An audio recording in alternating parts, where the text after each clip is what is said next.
Bonsoir, bonsoir. Merci d'être parmi nous ce soir pour ce que j'ai commencé à avoir l'habitude de dire, une autre séance importante. Et j'espère pouvoir vous montrer pourquoi cette séance ce soir, elle est particulièrement importante, autant que les autres. Et c'est parce que le thème pour ce soir, c'est l'amour a toujours raison.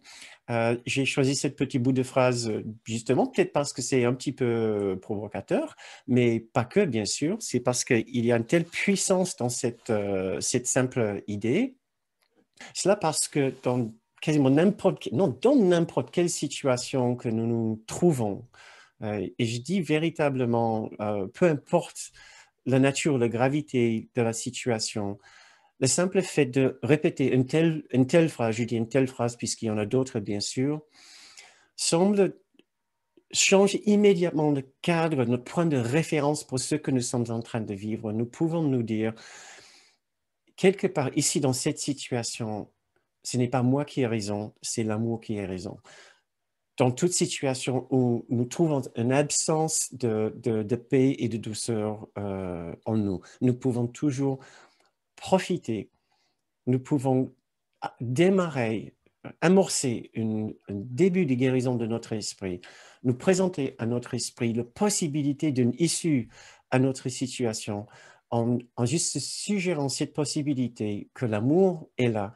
Et sûrement cet amour-là, cette présence quelconque, peu importe la façon dont on conçoit une présence d'amour, que ce soit Dieu, un esprit, une présence, un ange, une entité, ou simplement l'unité, ou la mère universelle, ou le père universel.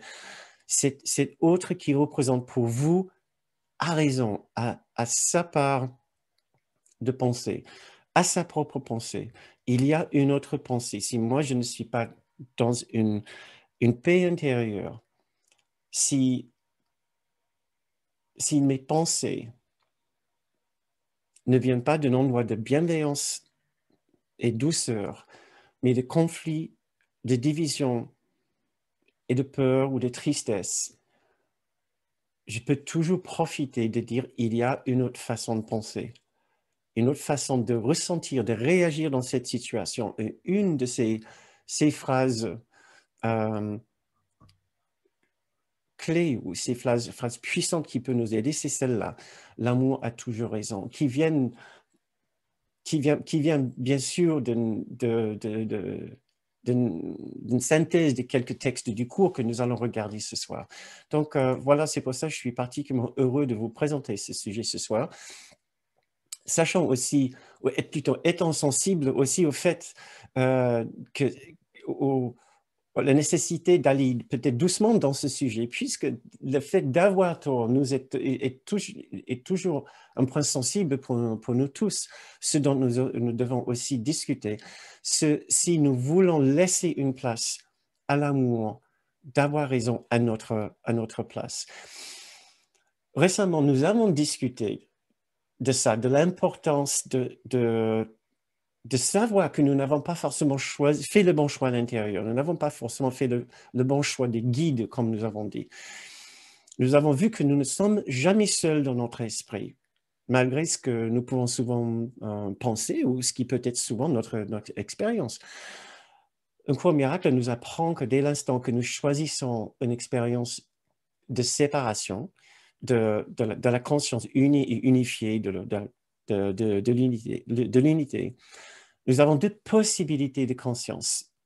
Une possibilité de continuer avec la conscience de la séparation, l'esprit de la séparation. Le nom que nous donnons à cette partie de notre esprit, c'est l'ego.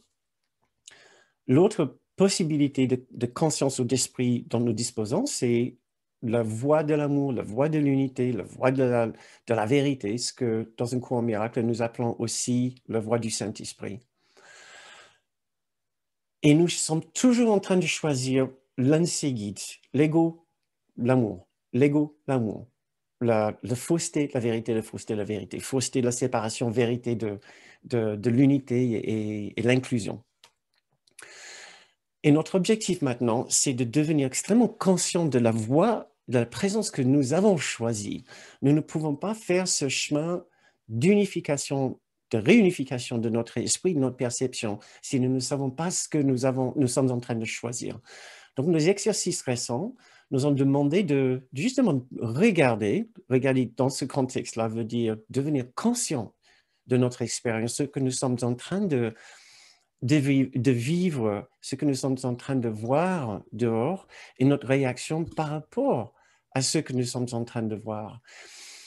Et par la suite, c'est de encourager nos esprits, parfois un petit peu recalcitrants, de changer de porte, de changer de guide, de changer d'enseignant, de changer de voie intérieure, dès que nous remarquons que nous avons fait le mauvais choix de l'exclusion, du conflit, de la tristesse, de tout ce qui nous indique qu'il y a une absence de paix en nous. Nous savons que nous avons fait le mauvais choix. Merci, Patricia. Nous savons que nous avons fait le mauvais choix quand, dès l'instant que nous captons une absence de paix quelconque dans notre esprit. Et je suis tombé sur ce petit pépite du cours, parce que dans le cours, des fois, on le feuilleton, on tombe par hasard sur un passage ou un autre et qui nous surprend, genre, je ne sais pas comment j'ai pu ne pas avoir vu ça avant. Ici, c'est dans la question 18 du manuel pour les enseignants. J'ai trouvé cette petite bout de phrase que je tombais penser parfaitement bien pour notre séance ce soir. Je vais vous le lire. Pour guérir, il devient donc essentiel que l'enseignant de Dieu, et c'est ce que nous sommes dès l'instant que nous disons que nous cherchons la paix d'esprit, selon le cours miracle, nous devenons ce que le cours appelle un enseignant de Dieu, un enseignant de l'unité, un enseignant de la paix. Pour guérir, il devient donc essentiel que l'enseignant de Dieu laisse toutes ses propres erreurs être corrigées. Ça va jusqu'à là. S'il ressent même la moindre trace d'irritation en lui-même lorsqu'il réagit à qui que ce soit, qui se rend compte sur le champ qu'il a fait une interprétation qui n'est pas vraie. J'ai lu ça et j'étais saisi par cette phrase, à quel point c'est totalement inclusive de tout ce qui peut être une expérience qui ne vient pas de la paix, qui ne vient pas de la voie de l'amour, d'avoir choisi la bonne porte et d'avoir choisi le bon enseignant. S'il ressent même la moindre trace d'irritation, lorsqu'il réagit à qui que ce soit, qu'il se rend compte sur le champ qu'il a fait une interprétation qui n'est pas vraie. Donc, qui est quelque part une interprétation qui est fausse, que nous avons choisi le mauvais interprète. Donc, nous pouvons imaginer le nombre de fois dans la journée que nous sommes irrités, le moindre point d'irritation, la moindre absence de paix en nous, ce qui est une indication que quelque part nous avons fait le mauvais choix des guides. Et notre but dans cette étape de notre programme pour ce début d'année, c'est devenir heureux dans un monde troublé. Et cette deuxième étape est regarder et aimer et retrouver, réorientant notre expérience vers l'amour, vers quelque chose qui est unifiant dans notre esprit, au lieu d'utiliser ce que nous sommes en train de voir pour continuer avec la division, la séparation et l'exclusion. Nous serons obligés de regarder chaque point d'irritation. Ça ne veut pas dire que nous regardons à longueur de journée, chaque fois que nous sommes irrités. Je me souviens bien, Kenneth nous a dit, non, faire un petit tour d'horizon le soir, des choses qui vous ont particulièrement agacé, énervé. Ce n'est certainement pas une question de passer chaque minute à se dire, non, mais qu'est-ce que je viens de ressentir là? C'était la paix ou la haine? C'était l'agacement ou c'était la patience? Non, mais c'est pour dire à quel point, à un moment ou autre sur notre parcours, que oui, on sera amené à avoir une attention une attention particulière à notre état d'esprit à chaque instant. Maintenant, la phrase du cours sur laquelle j'ai basé ces séances récentes, c'est une phrase que vous connaissez sûrement puisque je l'ai utilisée dans mes séances. C'est celle-ci, c'est « Préfères-tu avoir raison ou être heureux ?» que j'ai constaté, j'ai oublié de vous donner dans la dernière séance. Une phrase tellement importante parce qu'elle nous donne d'emblée le travail que nous devons faire. Cette idée que Kenneth Wapnick aussi est utilisée très souvent dans ses enseignements nous indique que pour être heureux, nous allons devoir passer par une phase où nous avons tort. Et ce n'est pas simplement, dans le contexte de la séance ce soir, ce n'est pas simplement se donner tort, ce que nous allons regarder, mais c'est aussi donner raison à une autre présence. Donc, c'est un peu le basculement que nous allons essayer de nous entraîner à faire ce soir, pendant cette séance. C'est de savoir ce que cela veut dire de se donner raison, et de se donner raison, de se donner tort, d'avoir tort. C'est de savoir ce que cela veut dire d'avoir tort et de savoir ce que cela veut dire de donner raison et à qui est-ce qu'on donne raison. Donc, pour commencer, nous pouvons songer à cette idée, sachant que c'est là où nous allons maintenant, à partir de ce moment, c'est de confronter toutes les différentes façons dont on essaie d'avoir raison et ce que cela veut dire maintenant de donner raison ailleurs et arrêter de se donner raison. Et j'aimerais bien, si je peux vous inviter, j'aimerais bien vous inviter à juste vous intérioriser une minute et réfléchir pour vous-même ce que cela veut dire. Nous allons regarder ça encore un petit peu tout à l'heure dans un exercice. Ce que ça veut dire pour vous, ce que ça fait pour vous, comment vous réagissez, comment vous êtes avec l'idée d'avoir tort. Faites juste un petit tour d'horizon dans votre esprit pour savoir comment vous êtes avec ce sujet, avec cette idée. Et l'idée que vous n'allez pas pouvoir continuer à avoir tort, à avoir raison, évidemment. Vous n'allez pas pouvoir continuer à avoir raison à un moment ou autre. À partir de maintenant, vous allez devoir admettre d'avoir tort pour pouvoir donner raison ailleurs. Et si vous avez envie de partager avec nous dans le feed de chat ce que ça fait pour vous de songer à ça, de considérer ce que ça veut dire d'avoir tort, je serais heureux de lire vos petits commentaires. Parfois, non, ça va, ça ne réagit pas trop, mais parfois, et vous savez qui vous êtes, vous pouvez bien avoir une réaction pas forcément très, très facile, pas forcément agréable quand quelqu'un commence à vous dire que vous avez tort, vous n'avez pas raison. Donc, vous pouvez penser à ça et si vous avez envie de partager avec nous. Oui, Eric qui contribue cette petite idée que parfois il en est heureux et soulagé de savoir qu'il a tort et parfois, par contre, il se sent diminué et rejeté. Une autre personne qui dit qu'elle a honte et peut avoir honte et elle peut être en colère. Encore une autre qui dit qu'elle a un sentiment d'infériorité parfois. Sentiment d'infériorité. Encore une autre personne, c'est juste le personnage que ça agace, mais le Fils de Dieu ne s'embête pas de ça. Oui, théoriquement, c'est tout à fait correct, Marie-Micheline. Si ça se passe comme ça pour vous, je serais ravi de l'apprendre.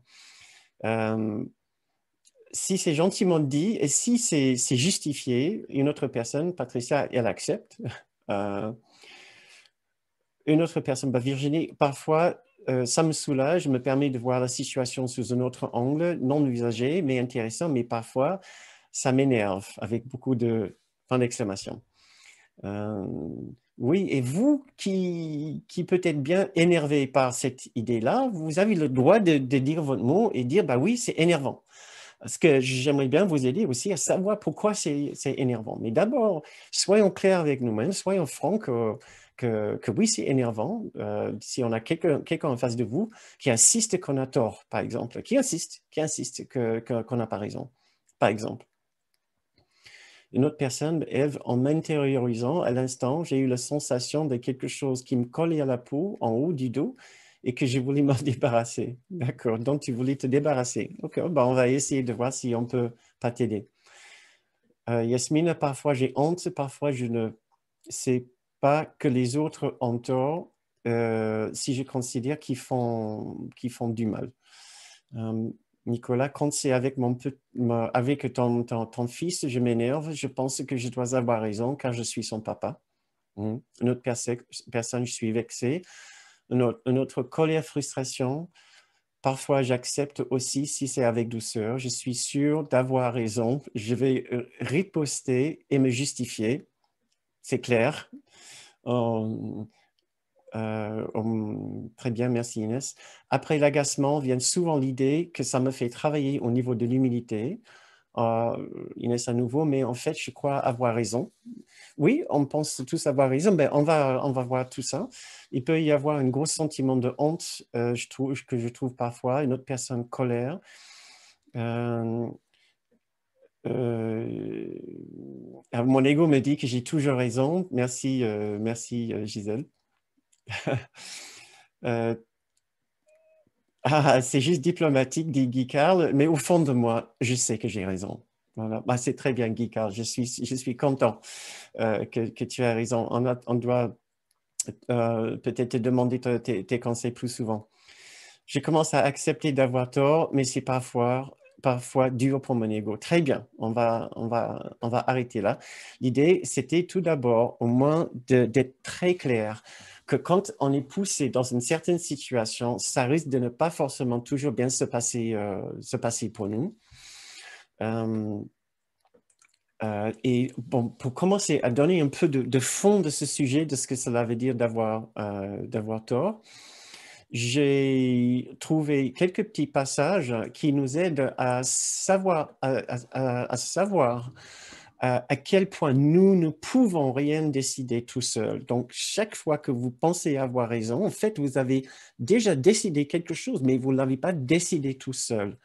Nous sommes toujours en train de décider, soit avec le Saint-Esprit, soit avec la présence de l'amour et l'unité, soit avec la présence de l'ego et de la division. Et voilà quelques petites phrases que j'ai trouvées, quelques petits textes qui vont nous aider à comprendre cette idée-là.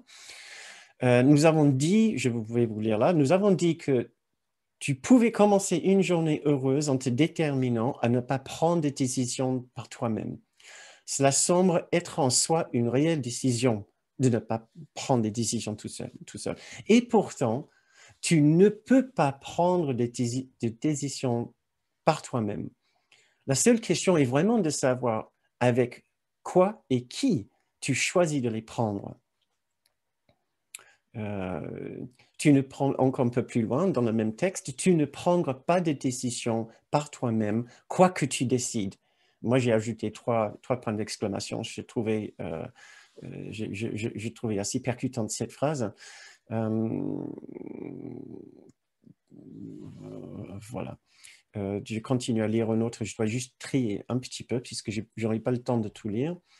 Je vous lis encore une autre phrase. Chaque fois que tu choisis de prendre une décision pour toi-même, tu penses de façon destructrice et la décision sera mauvaise. Donc, il veut dire ici, toi-même veut dire toujours avec l'ego. Il veut dire qu'on n'a pas interrogé à l'intérieur pour essayer de nous lier avec la présence de l'amour. Puisque c'est notre position de défaut, c'est que nous sommes naturellement, automatiquement alignés avec l'ego. Il n'a pas besoin de dire chaque fois, tu es aligné avec l'ego. Maintenant, il faut que tu écoutes une autre voix. Quand il dit pour toi-même, il veut dire, tu t'es aligné tu as ouvert la mauvaise porte, tu t'es identifié avec l'ego. Maintenant, le toi-même avec lequel tu fais ces choix, c'est le toi-même de l'ego. Chaque fois que tu choisis de prendre une décision pour toi-même, tu penses de façon destructrice et la décision sera mauvaise. Il n'est pas vrai que tu puisses prendre des décisions par toi-même ou pour toi-même seul. Encore, c'est pour dire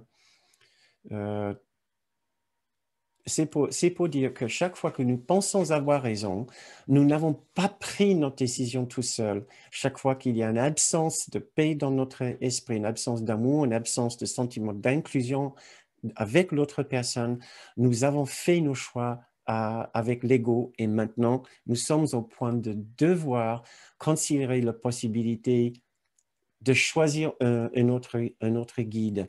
Mais maintenant, puisque nous nous sommes tellement identifiés, associés avec l'ego qui a sa façon de ressentir une situation, sa façon de croire dans une telle situation, sa façon de percevoir une situation, de tirer ses conclusions, toujours basé sur l'idée qu'il est une personne indépendante de l'autre, il est un esprit indépendant de l'autre.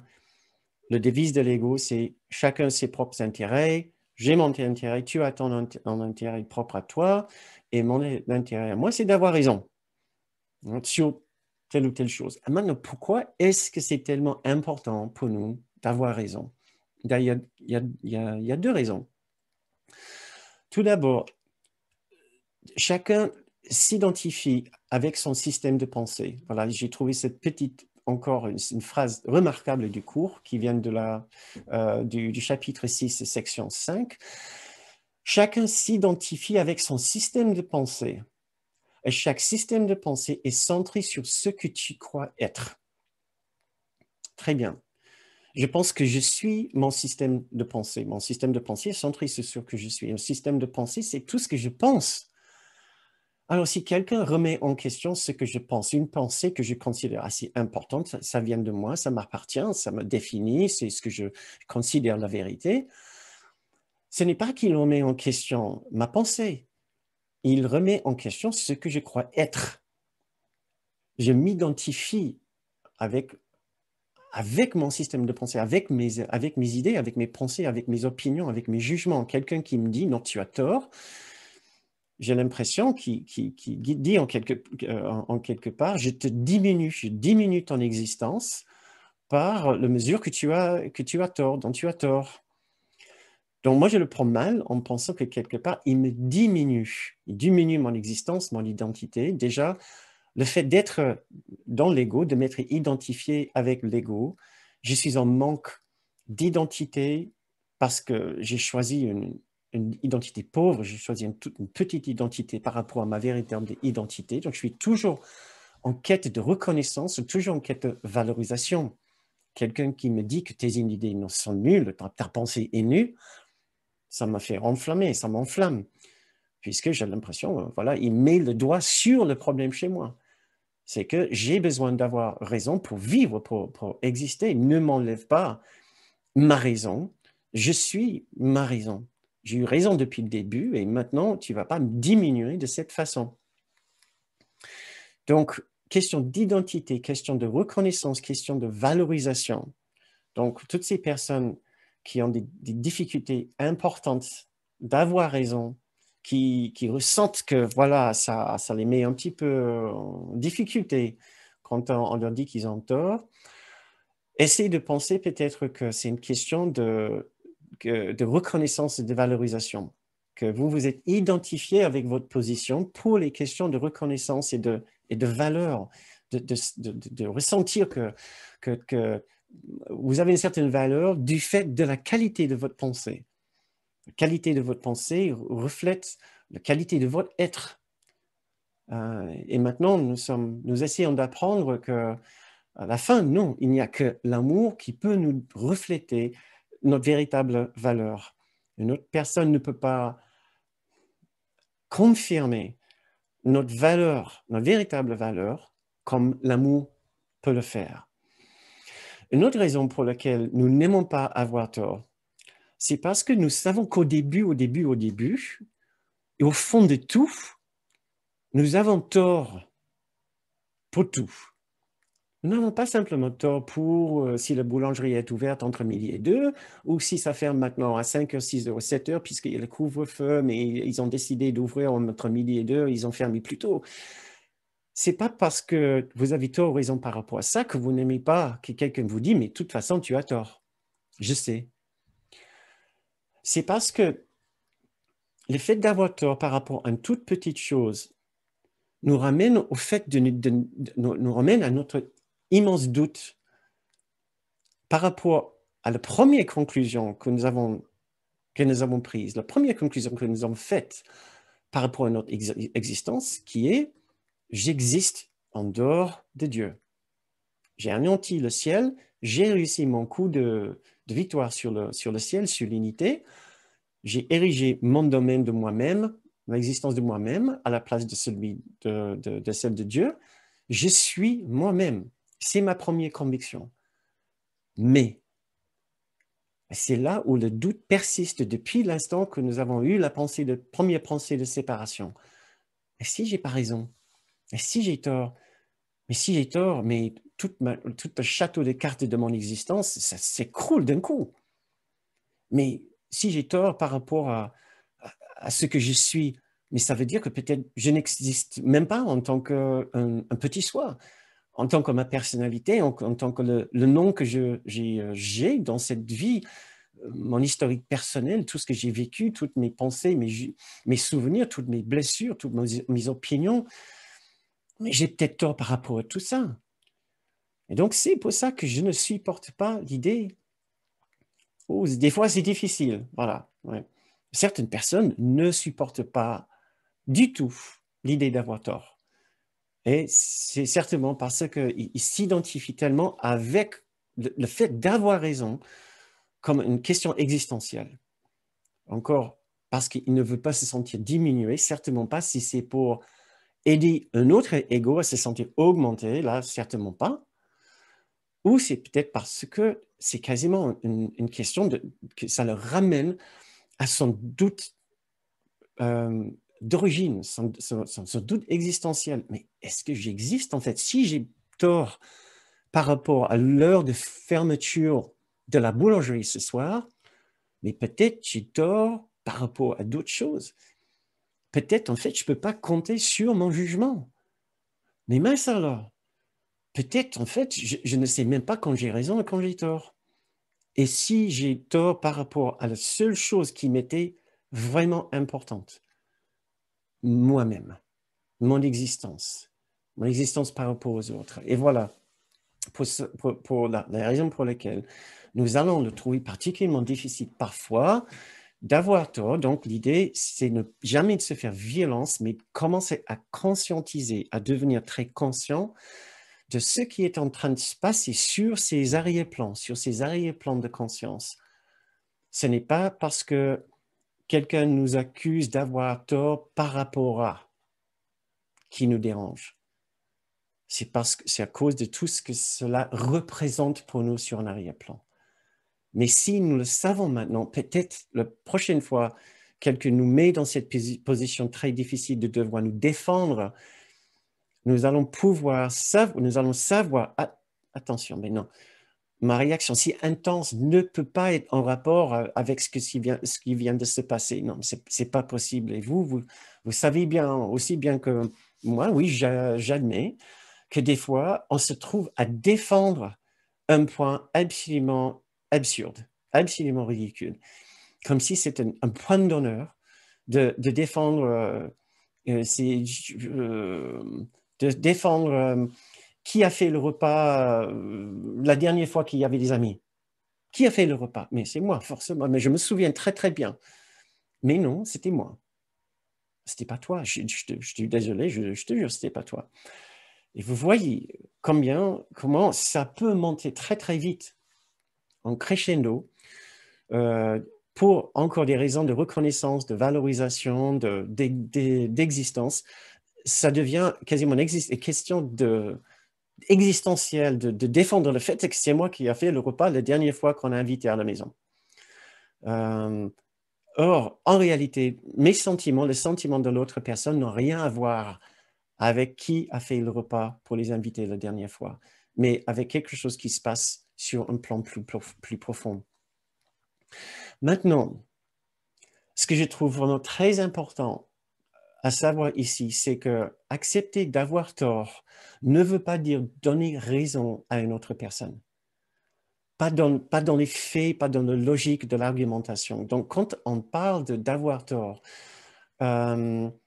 ce n'est pas que soudain, vous devez maintenant donner raison à l'autre personne. Et on a trouvé des extraits du cours qui vont nous aider à comprendre cela.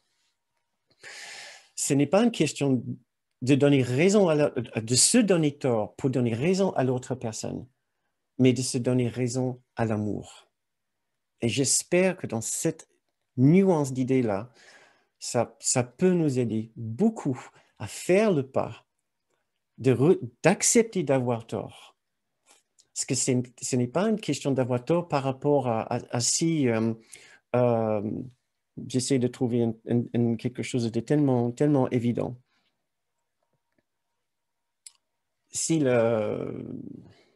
Mais pas trop difficile à gérer.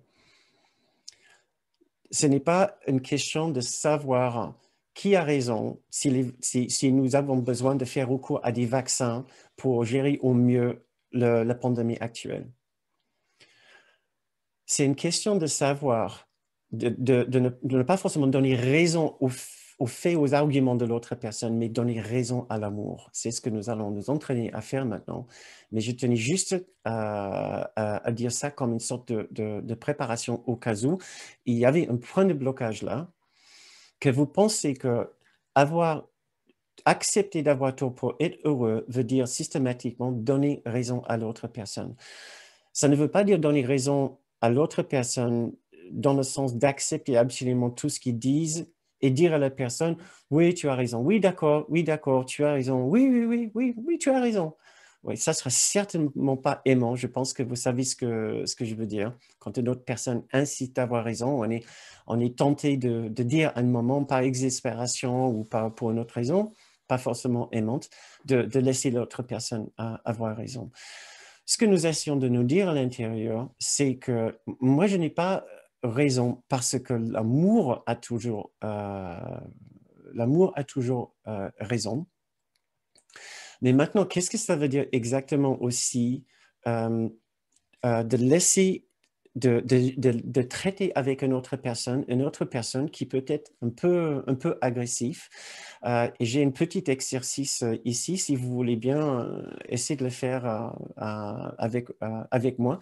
Mais je crois en fait, si je ne me trompe pas, par rapport aux réponses que vous m'avez données tout à l'heure, je pense bien que peut-être vous l'avez fait automatiquement. C'était par rapport au fait que quelqu'un d'avoir tort. C'était juste une sorte de petite préparation tout à l'heure, mais vous avez tellement bien joué le jeu que je pense que vous avez fait mon exercice ici déjà. Donc, ce que je voulais faire avec vous maintenant, c'était de vous mettre dans une petite situation de visualisation pour vous, où vous étiez en face de quelqu'un qui vous accuse d'avoir tort et de voir ce que cela provoque en vous. Et c'est les phrases que moi, j'ai trouvé que j'ai pu imaginer. Voilà, essayez d'imaginer que quelqu'un est en train de vous dire ceci. Tu as tort, ce n'est pas du tout comme ça. Ce n'était pas du tout comme ça. Tu as tout faux. Ça ne s'est pas passé comme ça, mais pas du tout. Je ne sais pas d'où est-ce que tu sors tes idées. Ou, mais c'est tellement évident que ce n'est pas comme ça. Vous avez tout faux. Vous vous leurrez complètement. Je ne sais pas. Vous avez du mal comprendre quelque chose. Voilà. Ce genre de phrase. Et un coup, un miracle, ce que nous sommes en train de faire maintenant n'est pas, quand nous parlons d'avoir tort pour être heureux, n'est pas donner raison à cette personne dans l'argumentation, dans les faits, puisque des fois, nous avons besoin de défendre un certain point de vue ou une certaine logique ou un certain exercice pour pouvoir aussi faire du bien à tout le monde, que ce soit qu'on est pour les vaccins, qu'on est contre les vaccins, on est pour cette mesure, on est contre cette mesure. On a une certaine logique de bienveillance à expliquer. La question maintenant, c'est comment l'expliquer en se donnant, en gardant le fait qu'on a besoin de présenter une certaine matière, un certain point de vue d'une certaine façon, mais pas pour accuser l'autre personne.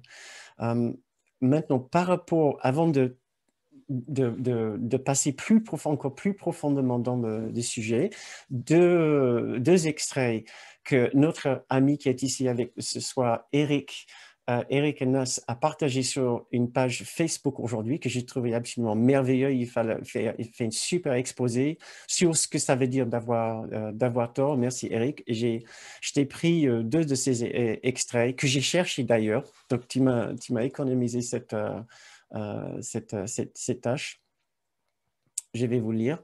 Premier extrait. Il se peut que cette autre personne soit insensée à ce moment-là de votre argument.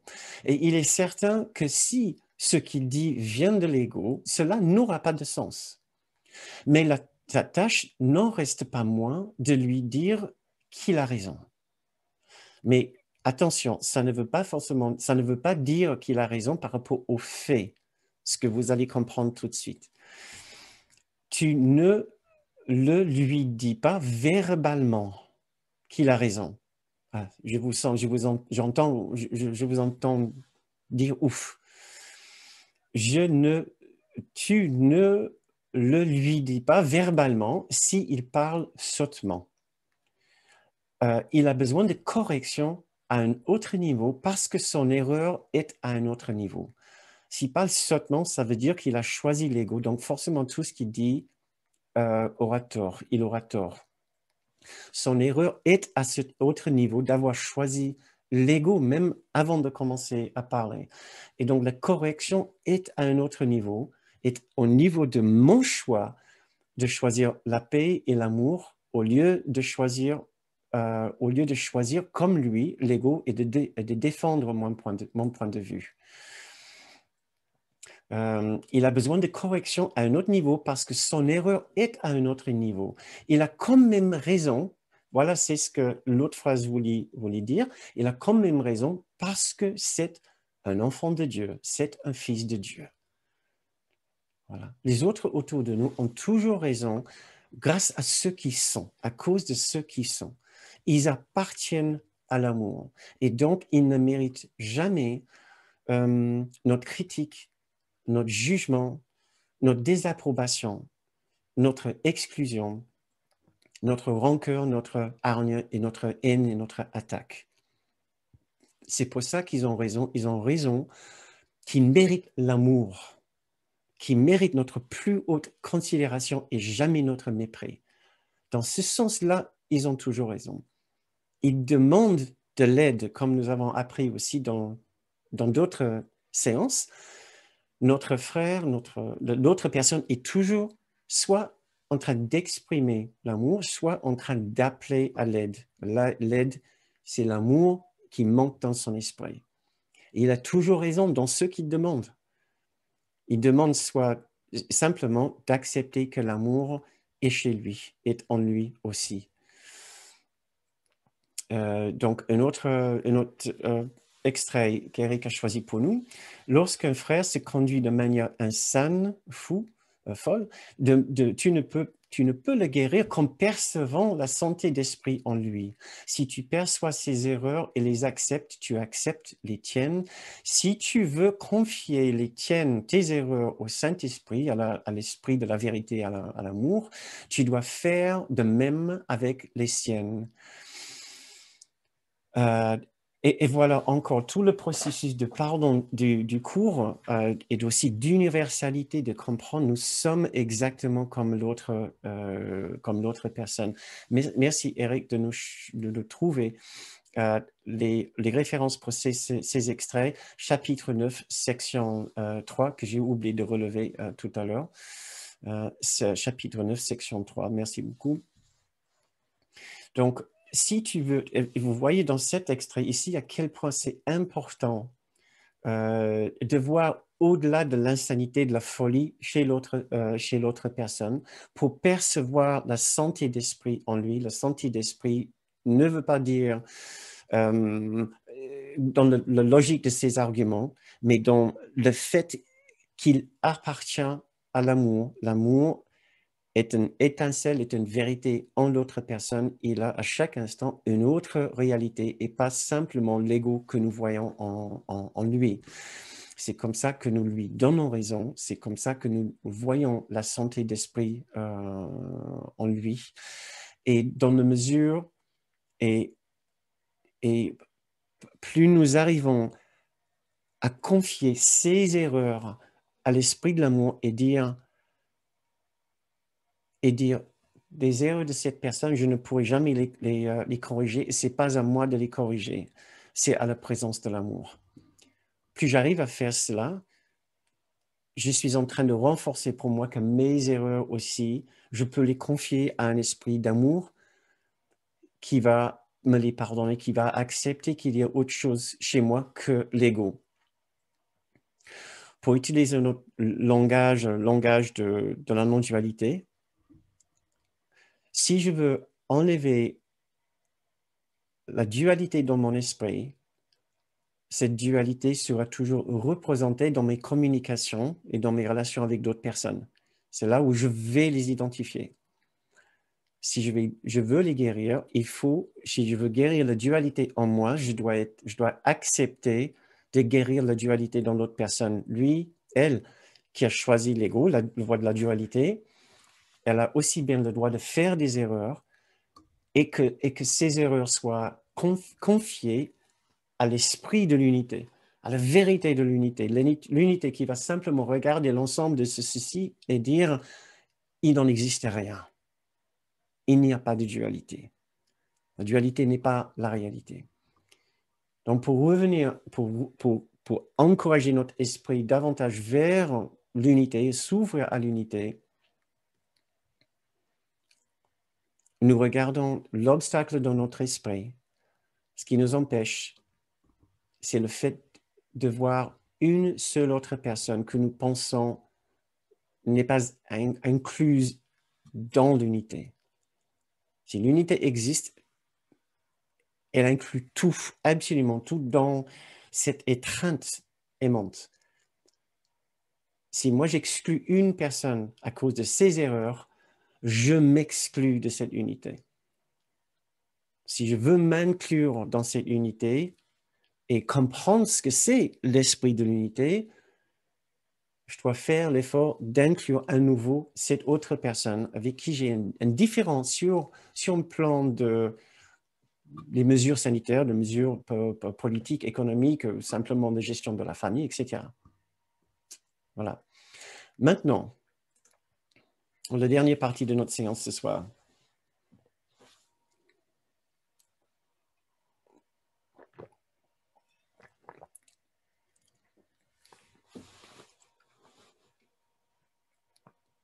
Quand j'accuse l'autre personne, quand je n'accepte pas qu'il a raison, je suis toujours en train de l'accuser de l'autre personne d'avoir enlevé la présence et l'amour de Dieu de mon esprit. Peu importe ce que c'est l'argument, peu importe ce que c'est mon problème avec l'autre personne, ça revient toujours à cela. Si je ne suis pas en paix et je pense que ça a à faire avec une autre personne, d'une façon ou d'une autre, je suis en train de communiquer. Je n'ai plus la paix de Dieu dans mon esprit, je ne ressens plus son amour et je ne sais pas comment, mais c'est à cause de toi. Maintenant, je pense savoir pourquoi. C'est parce que tu dis que j'ai tort par rapport à l'heure de fermeture de la boulangerie. C'est parce que tu m'accuses d'avoir menti par rapport à qui a fait le repas la dernière fois qu'on avait les invités. C'est parce que tu m'accuses d'avoir complètement tort pour les mesures sanitaires appropriées, etc. Mais en réalité, ça n'a rien à voir avec ça.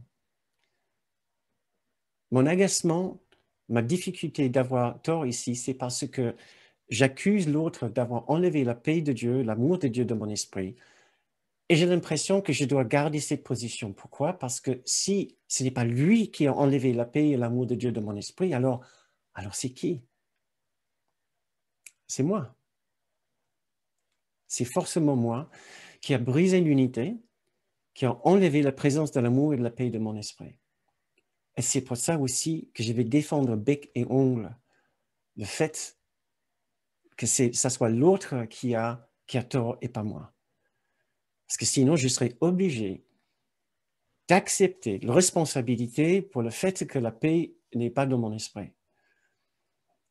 Maintenant, une partie de moi ne veut certainement pas accepter ces responsabilités puisque je n'ai pas de bonne solution. Si je veux continuer à ne pas vouloir revenir vers l'amour et l'unité, je n'ai pas de solution, sauf souffrir dans mon coin. Donc, je préfère nettement attaquer l'autre et dire c'est ta faute. Mais par contre, une autre partie de moi sera tellement soulagée d'avoir tort et de savoir que je peux revenir vers l'amour dès l'instant que je veux. Et c'est pour ça que cette idée de redonner raison à l'amour est tellement importante. C'est parce que le problème, à la base, à la racine, c'est que j'ai voulu avoir un problème ici pour déguiser le véritable problème que j'ai avec l'amour. Donc, le fait de dire « je donne raison à l'amour », c'est une façon d'accepter à nouveau la place de l'amour et de l'unité dans mon esprit, ce qui était le problème depuis le début.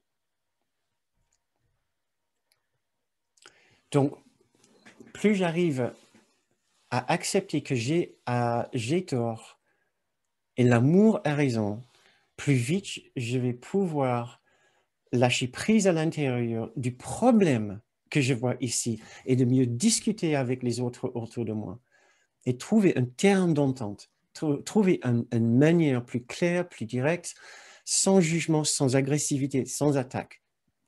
Parce que le jugement, l'agressivité à l'attaque était toujours une projection de la difficulté que j'avais dans mon rapport, non pas avec d'autres personnes, mais avec l'amour. Mais dès l'instant, je me souviens, je suis aimé. Cet amour est toujours là, peu importe ce qui se passe avec cette autre personne. Pouf, la pression tombe. Je n'ai plus besoin de me défendre parce que je n'ai plus peur de ce qu'il peut me dire. Qu'est-ce qu'il peut me dire maintenant? Que l'amour ne m'aime pas? Cette autre personne ne m'aime pas? Bah, ça, c'est évident. Son ego ne m'aime pas. Ça, c'est pas grave. Je n'ai pas besoin qu'il m'aime maintenant. Je n'ai pas besoin même qu'il soit d'accord avec moi. L'amour a toujours raison. Nous avons toujours tort si l'amour n'est pas dans notre perception et dans notre expérience. Nous avons toujours tort. C'est là où j'ai tort. Je n'ai pas forcément tort par rapport aux faits. La boulangerie a été ouverte. On aurait pu aller entre 6h30, 6h et 7h, bah dans notre région ici, pas chez vous peut-être. Mais oui, puisque la boulangerie n'était plus fermée à 6h, etc. Oui, mais c'est pas grave. C'était pas ça qui était le problème. C'est que je pensais que je n'avais plus l'amour avec moi. Et maintenant, je m'en souviens, l'amour est toujours là pour moi. Et c'est ce que nous allons faire maintenant. Nous allons faire un petit exercice pour finir notre soirée. Et dans cet exercice, nous allons essayer d'accepter d'avoir tort dans une situation précise, puisque l'autre n'a pas pu enlever la paix de Dieu de mon esprit. Ce que j'ai besoin de répéter, nous allons essayer d'avoir tort dans une situation qui était un peu difficile pour nous, puisque l'autre personne et cette situation n'a pas pu enlever la paix de Dieu de mon esprit. Toutes les situations pour cet exercice où je serais tenté d'accuser d'autres personnes de quoi que ce soit, m'accuser dans le sens de m'avoir gêné ou de me gêner, seront tout à fait valables pour cet exercice. Nous allons essayer de nous entraîner à donner raison à l'amour et laisser l'amour avoir raison pour nous dans cette situation. Notre objectif maintenant, c'est d'essayer de céder notre place, de capituler en quelque part, abandonner notre position en nous insistant que l'autre personne est responsable pour notre agacement, notre colère, notre gêne, pour l'absence de paix dans notre esprit, pour notre contrariété, pour le fait qu'on soit si perturbé. C'est ce que nous allons essayer de faire. D'enlever notre accusation de l'autre, d'accepter d'avoir eu tort, puisque ce n'est pas l'autre qui est responsable pour notre expérience de la situation. C'est nous qui sommes responsables du fait d'avoir chassé la présence de l'amour de nos souvenirs, de notre esprit. Maintenant, pensons à une situation. Reposons-nous pour cette dernière méditation ce soir, pour cette première dernière méditation ce soir. Recentrons-nous, intériorisons-nous.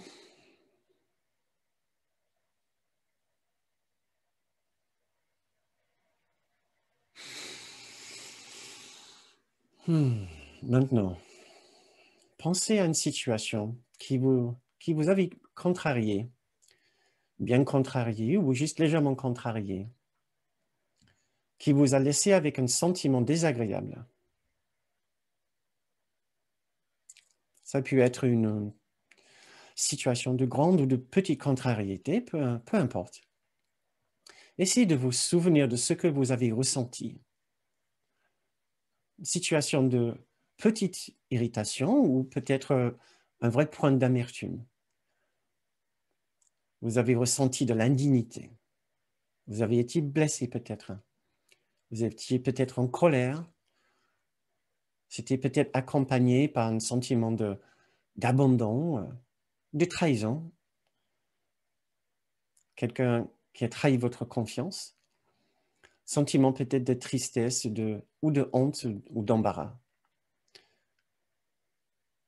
Une situation malheureuse dans votre vie ou dans la vie d'autres personnes ou même dans le monde, dans sa globalité.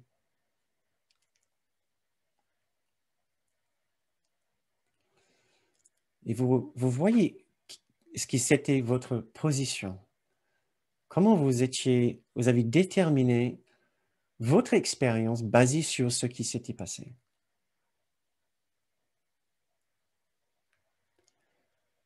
Vous n'étiez pas heureux, vous n'étiez pas heureuse, non. Vous pouvez même mettre quelques mots dessus sur votre expérience. Et il semblait bien pour vous que c'était la situation, et ceux qui étaient impliqués dans la situation, les acteurs qui en étaient responsables. Cela vous semble tellement évident. Et pourtant, maintenant, vous commencez à avoir un doute. Et vous vous dites, mais est-ce que c'est vraiment possible que cette personne, cette situation a pu enlever la présence de l'amour de Dieu de mon esprit? Je ressens l'absence de l'amour dans mon esprit. Dans cette situation, c'est vrai. Mais est-ce que c'est vraiment cette situation qui m'empêche de retrouver la présence vivante et parlante de l'amour?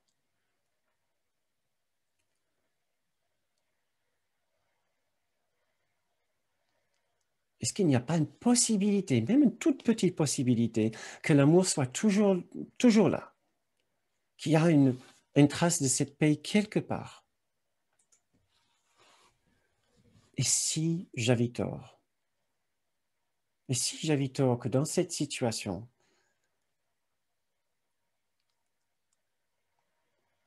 il n'y a personne et rien qui m'empêche de ressentir cet amour? Et si l'amour est présent,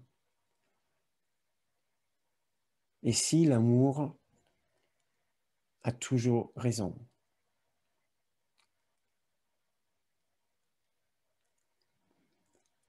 J'appelle maintenant une présence d'amour pour m'aider dans cette situation. Je ne veux plus avoir raison. J'ai été trop malheureux. Je ne veux plus garder mes accusations. Je ne veux plus attaquer les personnes dans cette situation, les accusant d'être les personnes malveillantes, d'être des personnes égoïstes, agressives. Peut-être ils le sont. Peut-être ils ne sont pas dans leur esprit juste, mais je n'ai pas besoin de les accuser pour faire semblant qu'ils soient responsables pour le fait que moi, je ne ressens pas l'amour en moi maintenant. Je préfère nettement céder ma place et laisser l'amour décider pour moi. Je cède volontiers ma place de juge ici et je laisse l'amour avoir raison. Et peut-être que l'amour pourrait m'aider à savoir que ces personnes-là sont incluses dans son étreinte chaleureuse qui inclut tous, tout le monde, qui m'inclut aussi. Plus j'arrive à voir que l'amour arrive à inclure ces personnes dans son étreinte, plus je sentirai que moi-même, je suis aussi inclus. Je n'ai pas été oublié par l'amour. Et cette situation n'est plus une preuve que j'ai été abandonné par l'amour. Je pourrais maintenant retourner vers cette situation, sachant que je suis défendu par l'amour. Je suis protégé par la présence de l'amour.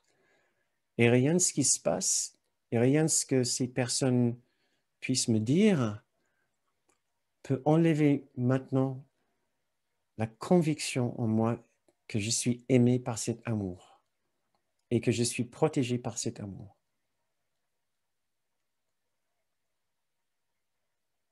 Avec joie, avec légèreté et enthousiasme, je peux laisser l'amour avoir raison pour moi dans cette situation.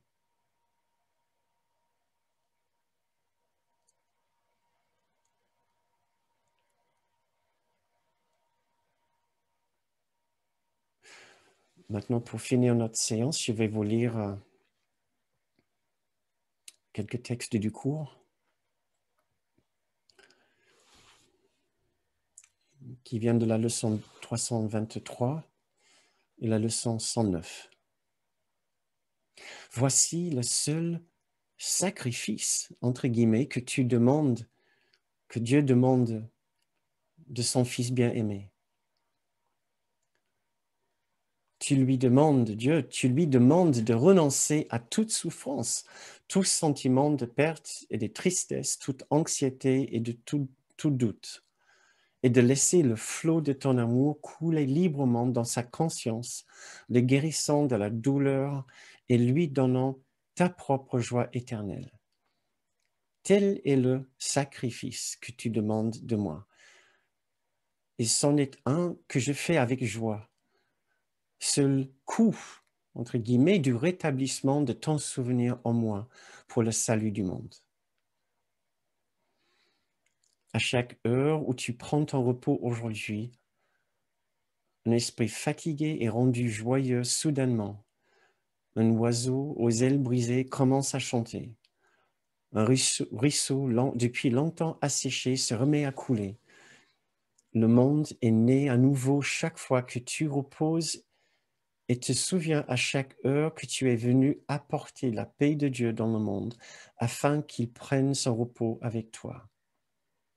Chaque fois que tu reposes 5 minutes aujourd'hui, le monde s'approche de son éveil.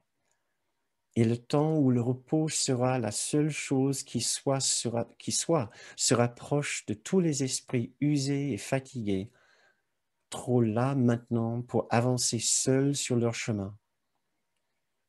Ils entendront l'oiseau recommencer à chanter, verront le ruisseau se remettre à couler et avançant d'un pas plus léger, leur espoir renaissant et leur énergie restaurée sur la route qui semblera soudain facile.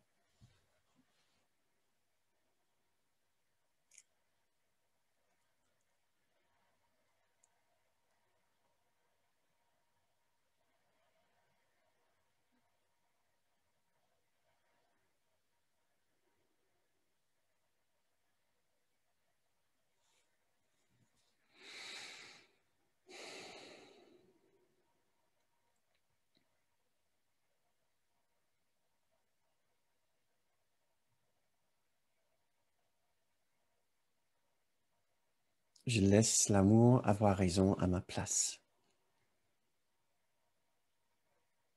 Je suis heureux d'avoir tort dans cette situation, sachant que l'amour est là pour avoir raison à ma place. Je n'ai plus besoin d'accuser les autres de m'avoir enlevé la présence de l'amour.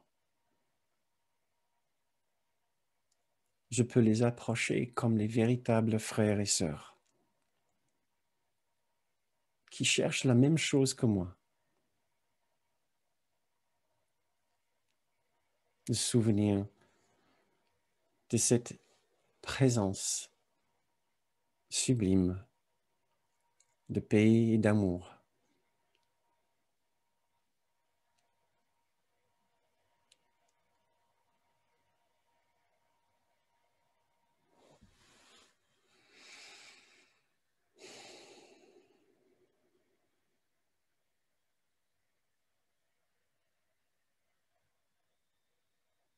Très bien. Quand vous vous sentez prêt, vous pouvez revenir à nous ou ouvrir les yeux si vous les avez fermés.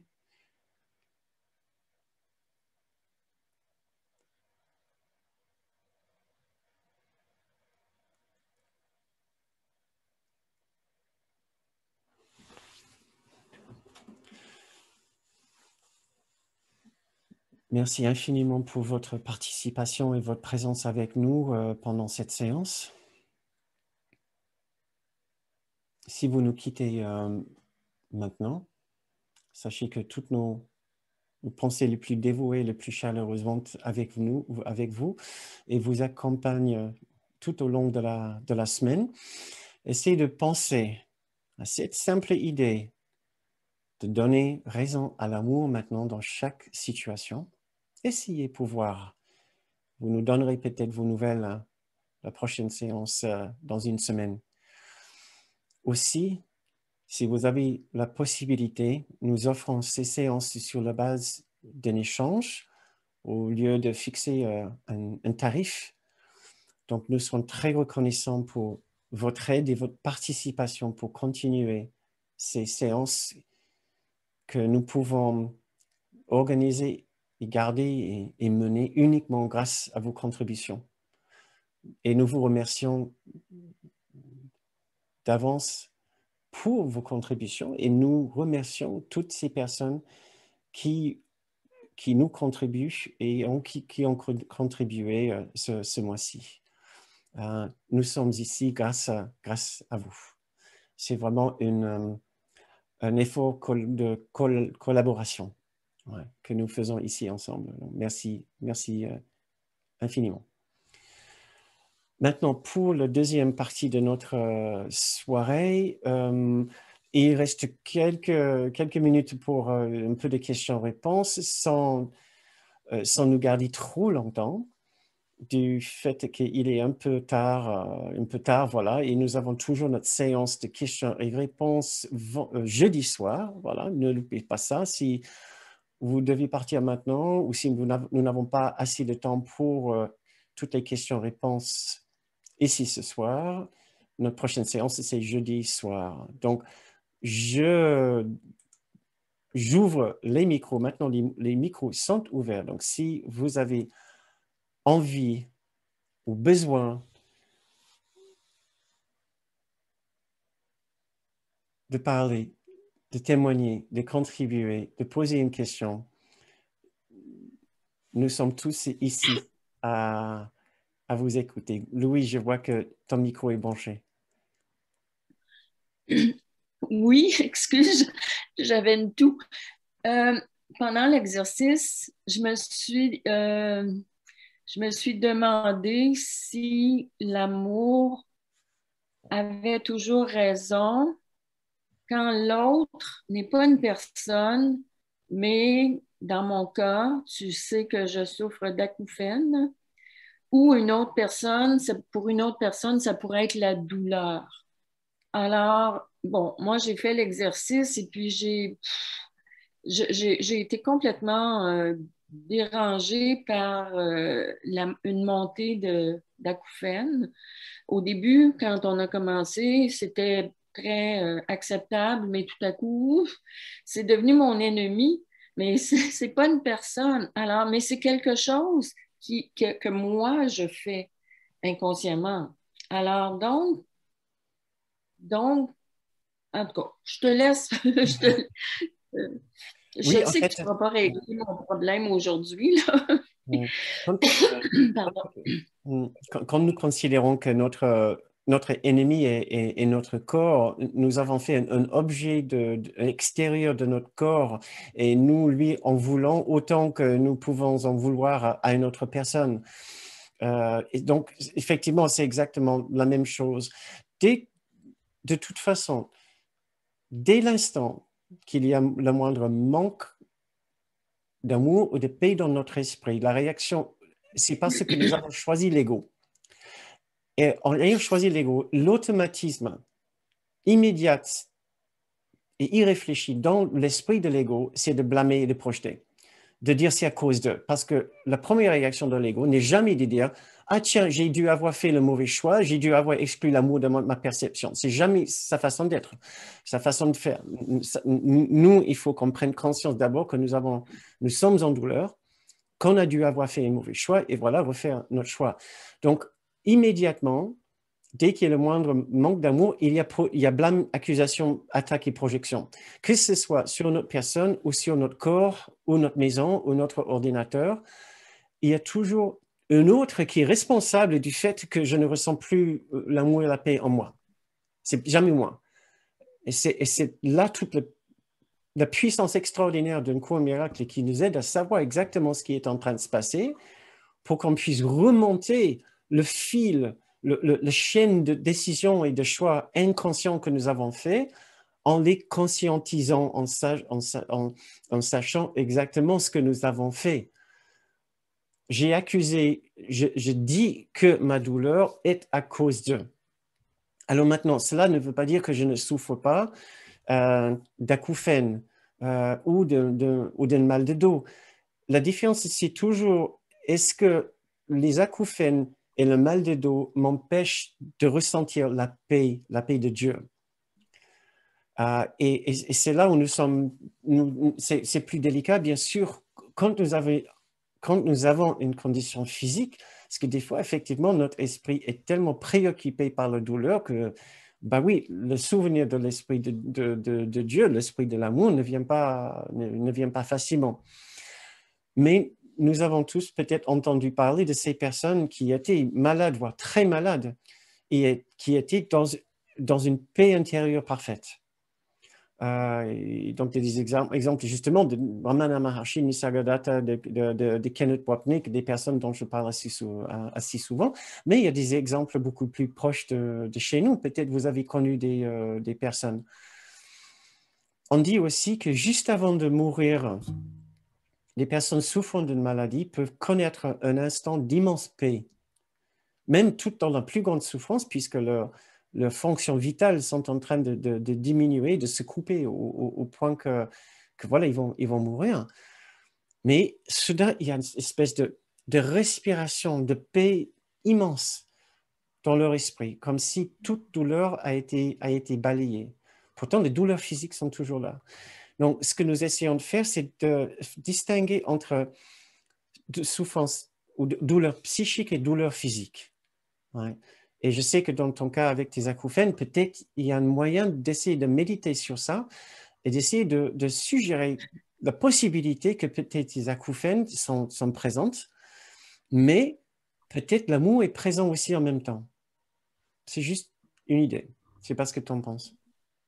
Oui, oui, bien justement, c'est à ça que que je pensais pendant l'exercice.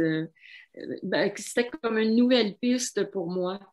Mais au début de l'exercice, avant que les acouphènes se mettent de la partie, ben, je le faisais l'exercice par rapport à une situation.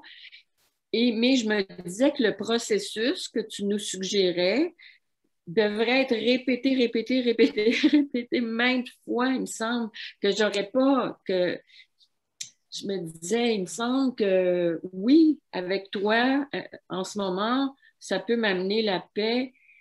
Mais en tout cas, j'avais cette impression-là. Bon, est-ce que j'étais en train de choisir la voie de l'ego en pensant que ça demanderait beaucoup, beaucoup, beaucoup de répétitions? Peut-être. Ah, non, j'ai entendu Kenneth dire il n'y a pas longtemps, c'était il faut de la pratique, de la pratique, de la pratique, de la pratique, de OK. l'entretien, de l'entraînement. Non, vraiment, il utilisait souvent l'exemple des musiciens. Tu veux devenir grand pianiste, il faut pratiquer. Voilà. Oui. OK, Et parfait. donc, c'est parce qu'en fait, nous nous sommes, nous nous sommes entraînés avec la pensée de l'ego depuis 14 milliards d'années, ou je ne sais pas combien d'années depuis le Big Bang. Donc maintenant, il nous faudrait 1 ou 2 ans de plus d'entraînement à enlever l'ego de notre esprit, tu vois. Donc, on s'est sur-entraîné à écouter la voix de l'ego.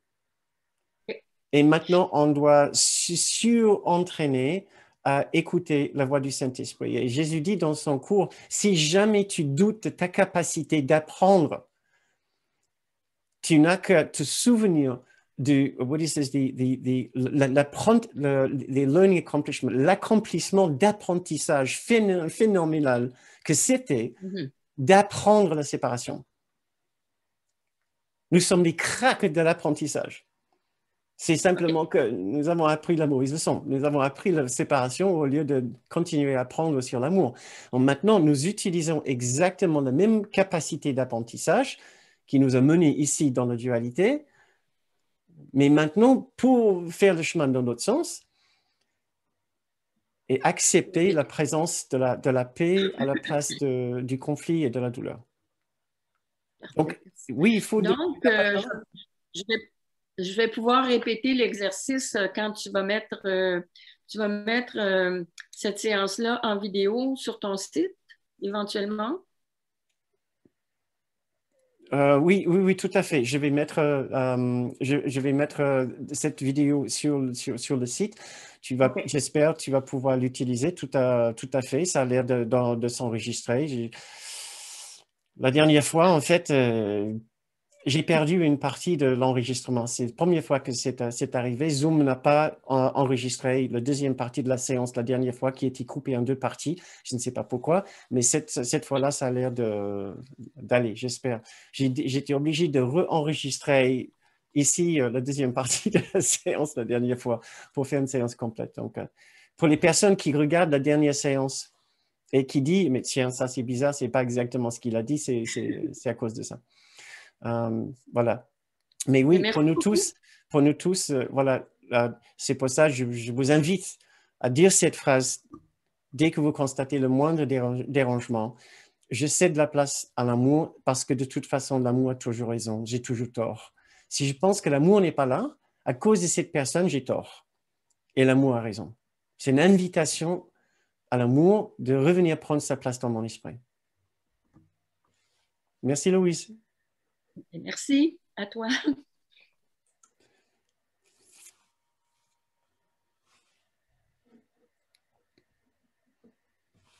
On va déguster cet instant de silence ou est-ce qu'il y a une autre personne voudrait parler, témoigner, parler aussi de son expérience. Est-ce que vous pensez que ça sera, que ça sera aidant maintenant, cette idée, la prochaine fois que vous êtes dans une situation où on va vous accuser, vous allez devoir vous défendre votre point de vue. J'aimerais bien savoir, ouais, si vous pensez Eric, cher Eric, merci infiniment, cher frère, pour tes... Ça tombait, Ah bah, ça tombe pile poil, alors c'était c'est d'une cool. justesse, ton texte aujourd'hui. D'ailleurs, si tu as une minute, peut-être tout à l'heure, tu peux mettre le lien pour ce que tu as écrit. Est-ce que c'était sublime? Eric a fait vraiment un texte, j'ai montré à Patricia, que j'ai trouvé absolument excellent. Je ne vais pas vous dire plus. Je ne pourrais jamais donner honneur, faire honneur à ce qu'il a écrit. Oh là Euh, là là. au bout- donc voilà, cher Eric, qu'est-ce que tu voulais dire? Ben, je voulais te remercier vraiment parce que il s'était, bon, je trouve que les séances sont toujours super, mais là, ça a touché quelque chose de vraiment fort dans mon expérience. Et en fait, il y a il y a 2 semaines de ça ou 3 semaines, il y a mon papa et ma maman qui sont venus passer quelques jours à la maison. Et ma chère maman, que j'aime profondément, m'a renvoyé toujours. Elle veut toujours avoir raison, surtout. Surtout, mais pour tout, hein, la couleur d'une cacahuète, tout. Et j'étais là.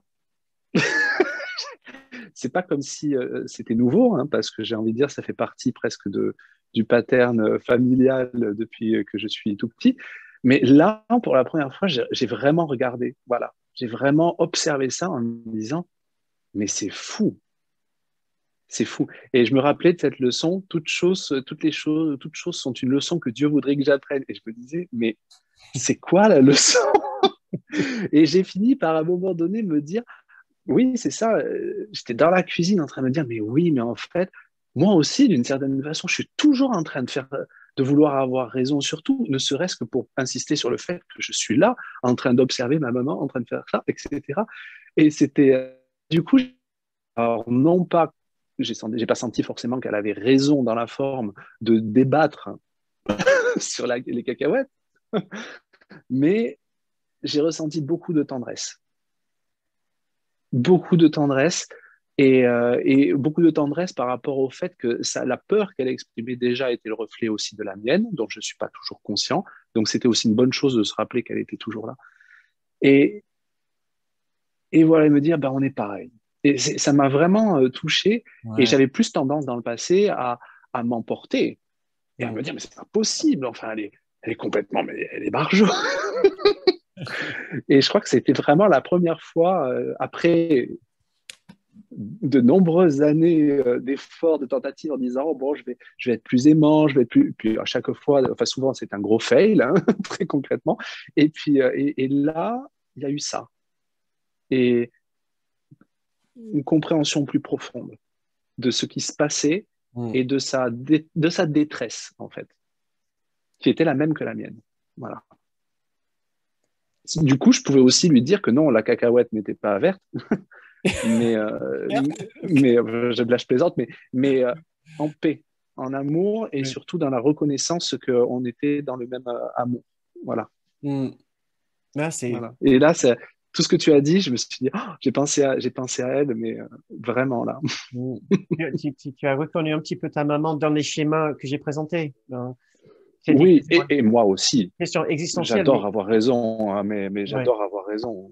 mais c'est C'est sûr. pas, c'est ça, mais comme tout le monde, je crois, mais c'est vrai que je l'observe, ça. Ouais. J'espère que voilà les autres qui sont toujours ici ce soir, vous vous appréciez aussi peut-être pourquoi effectivement c'est difficile d'avoir tort et nous sommes tous pareils dans ce sens-là, mais ça touche quelque chose extrêmement profond en nous. Et là, je n'ai même pas parlé de la question de l'autorité.